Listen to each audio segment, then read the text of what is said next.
Did you know that one of the first times that a scapegoat is mentioned is in the Bible? Yeah, as a living sacrifice. Now, over the years and time that has went by, of course, it has turned into turning on a specific person in that group or family, most likely because of legal reasons. Or they'd still be doing it the old way. But eventually, it turned out to be a member of the family or group.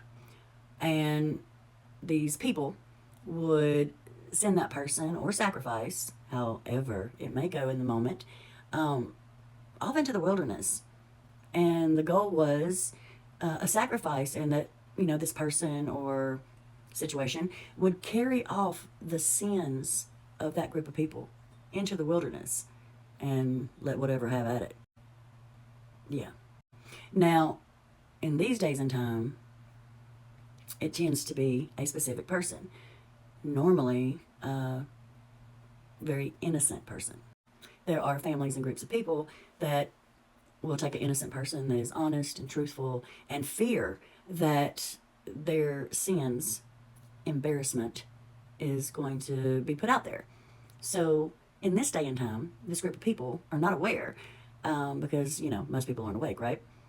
But they aren't aware that this is exactly what they're doing. They are literally using someone as a sacrifice. Now, once a group of people make someone the scapegoat of the family, of the group, the town, whatever it may be, they tend to, that's the easy way out. So the scapegoat that has been chosen by this group of people tends to be the scapegoat for everybody in that group. And the point is to torment, torture, demolish, and destroy that person. Just send them out into the wild and allow the wolves to attack, basically. And usually this is all from fear. Though subconsciously, this group of people don't really know that they're basically using this person as a sacrifice to God, which he don't like. Not anymore anyway, not since Jesus came, for sure. And with my research, I'm not really even sure that, that's the case anyway. But by fact, every group of people has that one person. That one person within that group of people, family, towns, whatever it may be, that is just too honest, too blunt, and that group of people fear, being put out there. Also, it all starts with they got to have somebody to blame for their sins and their darkness, the things they've done wrong. And we're talking wrong. So even if it's the simplest thing, the scapegoat who has been chosen and picked by a group of people, though completely honest, completely loving, forgiving, affectionate, the kind of person, at all times I wish I had in my life. I mean, I got a couple. But the sad part is, once a scapegoat has been chosen, they are the scapegoat for life. Of this lifetime, anyway. And just to know that we chose it, yeah, I'm not too happy about that this morning.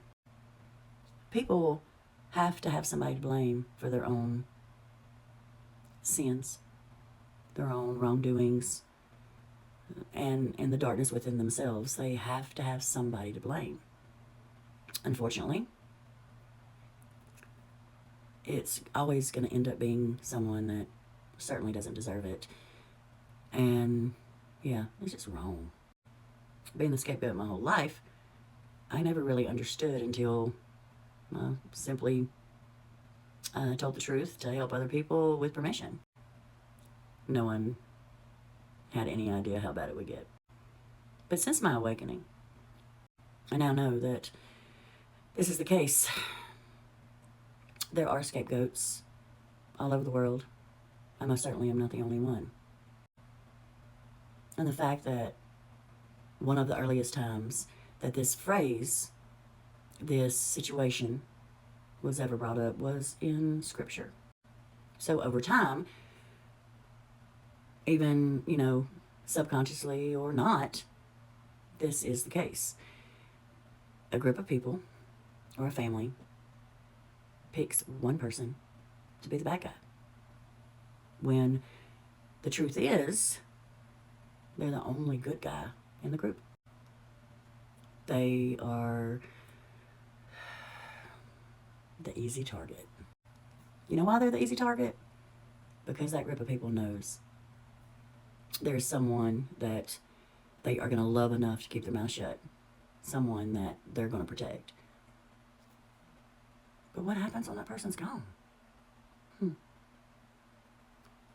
Are you the scapegoat? Comment, like, share. Let me know. Let's talk about it. Because you are not alone.